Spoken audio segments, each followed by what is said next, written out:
Dinosaur world, அப்புறம் மலர் கண்காட்சியெல்லாம் பார்த்துட்டு உள்ளே போனோடனே அக்வாரியம் வச்சுருந்தாங்க.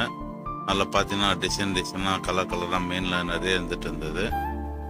பார்த்தீங்கன்னா ஒரு டிக்கெட்டுக்கு ஒரு மீன் ஃப்ரீயாக கொடுத்துருந்தாங்க. எங்களுக்கு மொத்தம் 3 மீன் ஃப்ரீயாக கொடுத்தாங்க, குட்டி மீன். அதுக்கப்புறம் பார்த்தீங்கன்னா பேக் பண்ணி விற்றுட்டு இருந்தாங்க 6 மீன் 100 ரூபான்னு சொல்லிட்டு.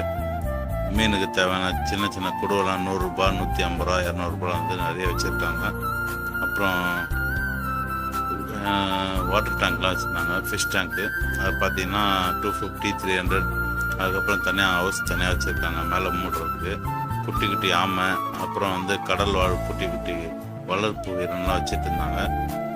இதெல்லாம் பார்த்தீங்கன்னா ரொம்ப அபூர்வமான ஐட்டம்லாம் கூட வச்சுருக்காங்க மீன் வகையில். வாங்கிக்கலாம். அதே போல் வர சண்டேவோட க்ளோஸ். ஸோ மீன் பார்க்க போகிறவங்க ஒரு மீன் வாங்கிக்கோங்க. நன்றி.